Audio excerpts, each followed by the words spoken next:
Tonight we're learning more about a Houston woman who investigators say stabbed her on-again, off-again boyfriend with a screwdriver. Keelin Foreman was 21 years old, on crutches, already hurt from a previous injury. And on December 27, 2025, his girlfriend Jayla Brown knocked him down at an intersection multiple times, stabbed him with a screwdriver, put his bleeding body in her car, and when she stopped for gas instead of driving him to the hospital, she asked someone else to call 911. He survived for 3 weeks. His family watched him recover, watched him start talking again, thought they were going to bring him home, and then he died. And Jayla, she told police it was self-defense, that he hit her first. Now everyone's asking, how did a man on crutches become the victim while his attacker claims self-defense? Let me tell you something. This case is about to show you that domestic violence doesn't have a gender, and neither does murder.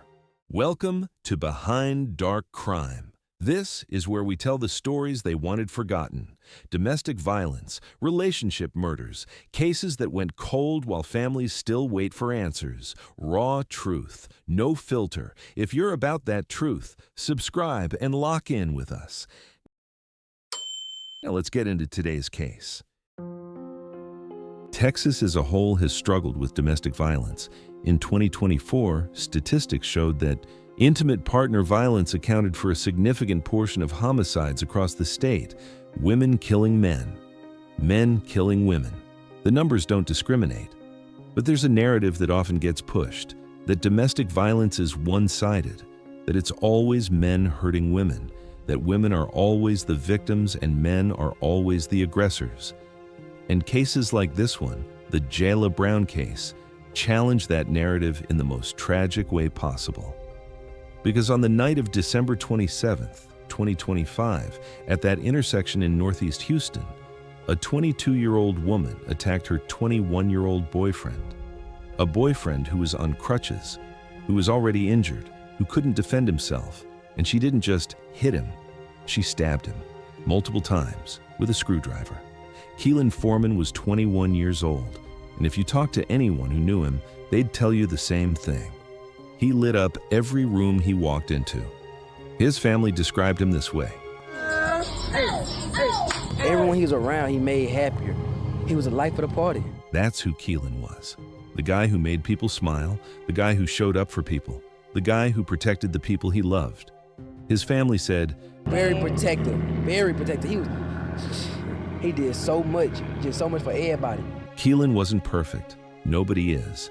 But he was loved.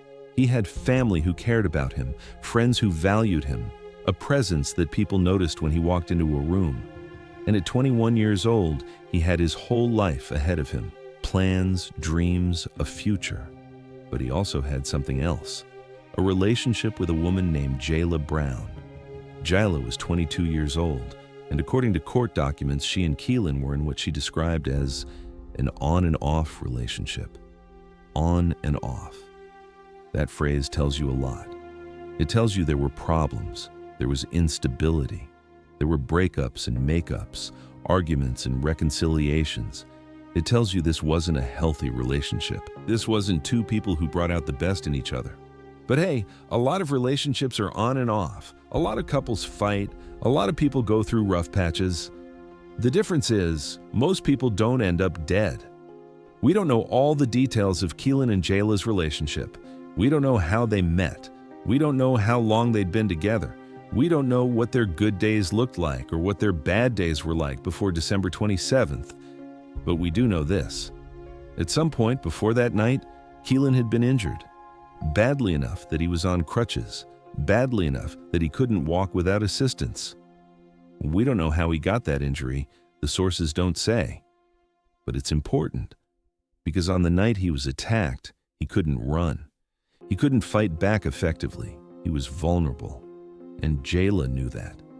December 27th, 2025, late night, around 11:55 p.m., Keelin and Jayla were together in her car, and they were arguing. We don't know what started the argument. The investigators haven't said. Maybe it was something small that escalated. Maybe it was something that had been building for days or weeks. Maybe it was the same argument they'd had 100 times before. But whatever it was serious enough that things got physical. They were near Laura Kopp Road and Lockwood Drive, an intersection in Northeast Houston. And at some point during this argument, they got out of the car. Keelin got out, on crutches, already injured, already at a disadvantage, and Jayla got out too, and she had something in her hand, a screwdriver. Now, you might be thinking, why did she have a screwdriver? Was it already in the car? Did she grab it specifically for this? We don't know, but what we do know is that she used it. There were witnesses, people nearby who saw what happened. There was also surveillance video from a business close to the intersection, cameras that captured everything, and what those cameras showed was this. Jayla Brown attacking Keelan Foreman. She knocked him down.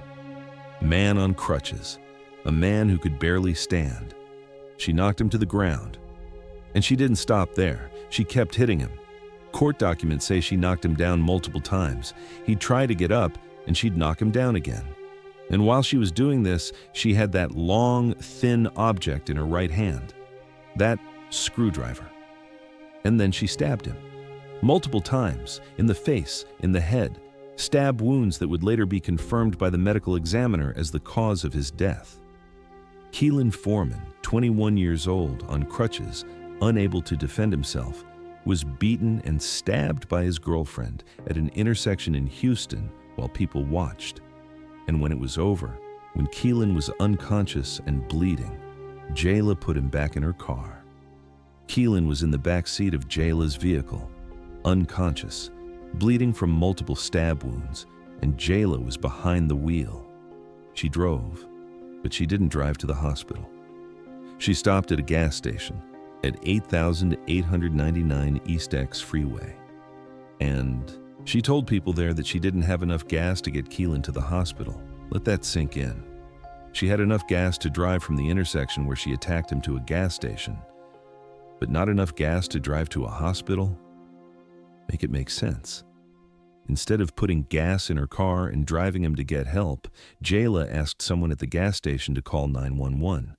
So now, instead of Keelan getting immediate medical attention, instead of Jayla rushing him to the nearest emergency room, he's sitting in the back seat of a car at a gas station waiting for an ambulance.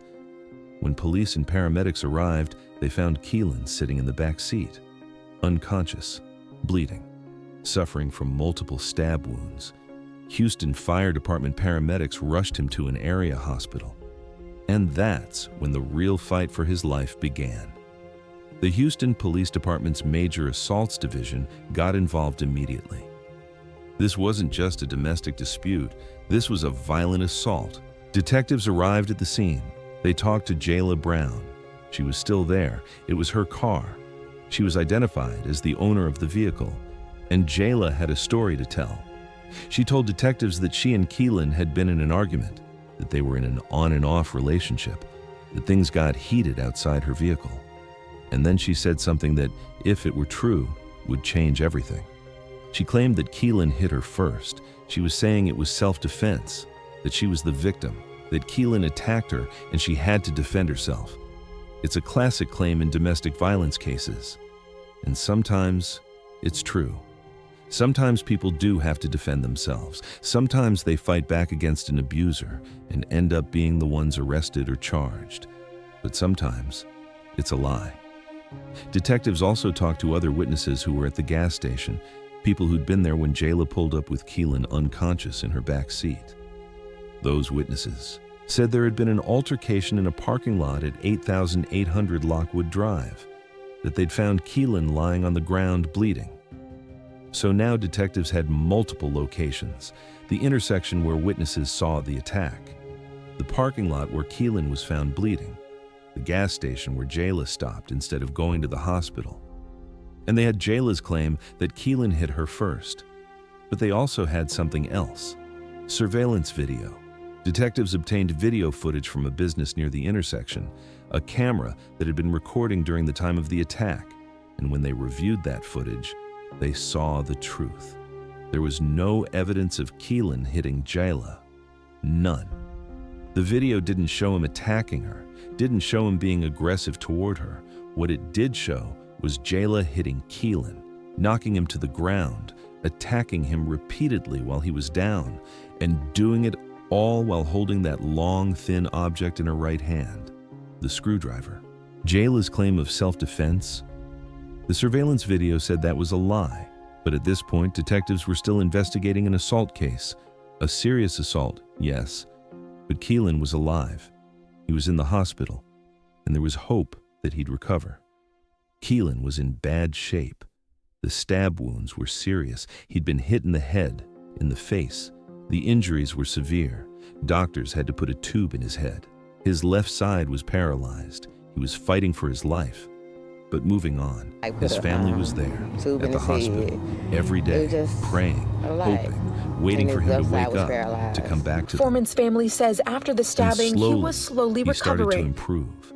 His family would later say, once he started communicating with us, it was a breath of fresh air because he was coming back. He was coming back. He was talking again. He was responsive. He was recovering. Once he started communicating with us, it was a breath of fresh air because he was coming back. The family started to believe he was going to make it, that he'd survive the worst of it, that they'd be able to bring him home. Keelin was moved to rehab. He was doing physical therapy, working on his recovery, making progress. And for a little over 3 weeks, it looked like he was going to be okay. Meanwhile, a few days after the initial attack, Jayla Brown did something unexpected. She came to the Northeast Patrol Station, voluntarily, and she provided a written statement to police. In that statement, she admitted that she had been the one who stabbed Keelin. She said they'd been arguing, that she'd stabbed him with a screwdriver, that it happened after they fought. So now, detectives had her confession. They had the surveillance video, they had witness statements, they had everything they needed to charge her with assault. And Jayla was arrested, charged with assault, locked up in Harris County Jail. But she was still claiming that Keelin had hit her first, that she'd acted in self-defense, even though the video showed otherwise. And at that point, with Keelin recovering in the hospital, it looked like this would be an assault case, serious charges, prison time, but not murder, because Keelin was alive. January 19th, 2026, 3 weeks and 2 days after the attack. Keelin was in rehab. He'd been making progress, talking, communicating, getting better. And then one night, something changed. Keelin told his family, "This stuff is making my head hurt." He was talking about the medication or the treatment he was receiving. Something was wrong. Something was causing him pain. And then he started having a seizure. His family watched in horror as Keelin, the man who'd been recovering, who'd been talking to them, who'd been coming back, suddenly went into medical distress. He said, "This stuff is making my head hurt." And that's when he was going into a seizure. But we thought everything was coming along. It seemed like everything was going to be good, and it wasn't. It took a turn for the worse. His family said, "We thought everything was coming along. It seemed like everything was going to be good, and it wasn't. It took a turn for the worst." Doctors tried to save him, tried to stabilize him, tried to stop whatever was happening, but they couldn't. On January 19th, 2026, Keelin Foreman was pronounced dead, 21 years old. The life of the party, the protector, the man who made everyone around him happier, gone. His family said, "We just didn't get to bring him home. They'd been so close. He'd been recovering. He'd been talking. He'd been coming back. And then he was gone." The medical examiner performed an autopsy, and the results were clear. Keelin Foreman died from injuries consistent with being stabbed with a screwdriver. The injuries Jayla Brown had inflicted on December 27th, 2025. She might not have killed him that night, but she killed him. The attacks she carried out, the stab wounds she inflicted, those injuries are what caused his death 3 weeks later. And now, this wasn't an assault case anymore. This was a murder. Once the autopsy results came back, once it was confirmed that Keelin died from the injuries Jayla inflicted, everything changed. The Houston Police Department Homicide Division took over the case. Detectives B. Stevens and A. Finley were now leading the investigation, and Jayla Brown's charges were upgraded from assault to murder. On Friday, January 30th, 2026, Jayla Brown was arrested and charged with murder in the 337th State District Court. She was already in custody at the Harris County Jail, already locked up on the assault charge. But now the stakes were different. Now she wasn't facing a few years for assault. She was facing decades, possibly life, for murder. Her bond was set at $150,000, and as of the reports, she's still sitting in that jail, still in custody, still waiting for her day in court. But let's be real. The evidence against her is overwhelming. She confessed. She came to the police station days after the attack and gave a written statement admitting she stabbed Keelin with a screwdriver. There's surveillance video showing her attacking him, knocking him down repeatedly, stabbing him while he was on crutches and couldn't defend himself. There are witnesses who saw what happened, who saw her attack him at that intersection. And there's an autopsy report that confirms Keelin died from the injuries she caused. So the question isn't really whether she did it. She did. She admitted it. The evidence proves it. The question is whether a jury will believe her claim of self-defense, whether they'll accept that a woman who attacked a man on crutches, who knocked him down multiple times, who stabbed him in the face and head, was acting in self-defense. And the surveillance video makes that a hard sell.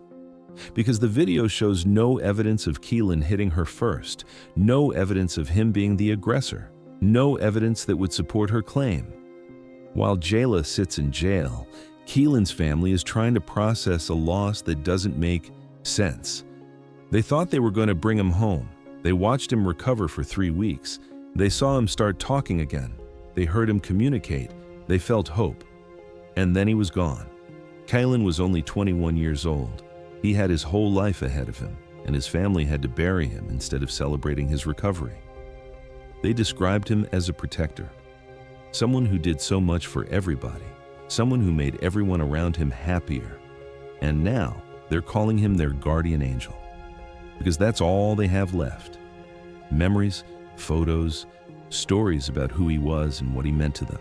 His family said, very protective, very protective. He did so much, just so much for everybody.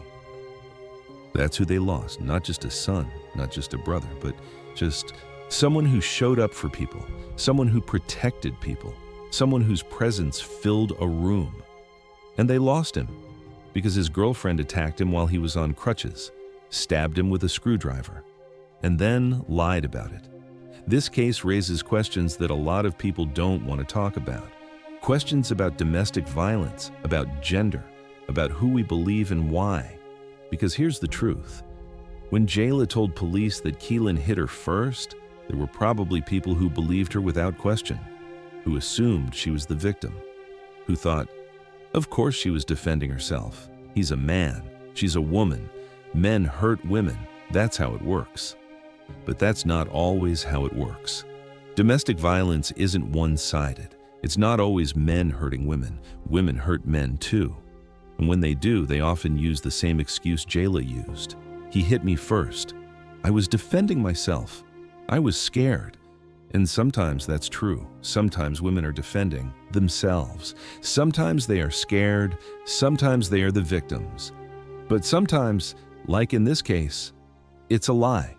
And the problem is, we're so conditioned to see women as victims and men as aggressors that we don't always question those claims. We don't always demand proof. We don't always look at the evidence. But in this case, the evidence was clear. The surveillance video didn't lie. It showed Jayla attacking Keelin, not the other way around. And that's important. Because if there hadn't been surveillance video, if it was just Jayla's word against witnesses, would people have believed her? Would they have assumed she was telling the truth because she's a woman? Maybe. And that's a problem. Let me tell you something. Domestic violence is domestic violence regardless of who's doing it. A woman attacking a man is just as wrong as a man attacking a woman. A woman lying about self-defense is just as wrong as a man lying about it. And in this case, Keelin was the victim. He was on crutches. He was vulnerable. he was attacked, and he died because of it. Jayla didn't give him a fair fight. She didn't give him a chance to defend himself. She attacked him when he was already injured, when he couldn't run, when he couldn't fight back effectively. And then she tried to make herself the victim. But hey, the cameras don't lie. The witnesses don't lie. The autopsy doesn't lie. And now, Jayla Brown is sitting in jail facing a murder charge, and Keelan Foreman is dead. One more thing that needs to be said.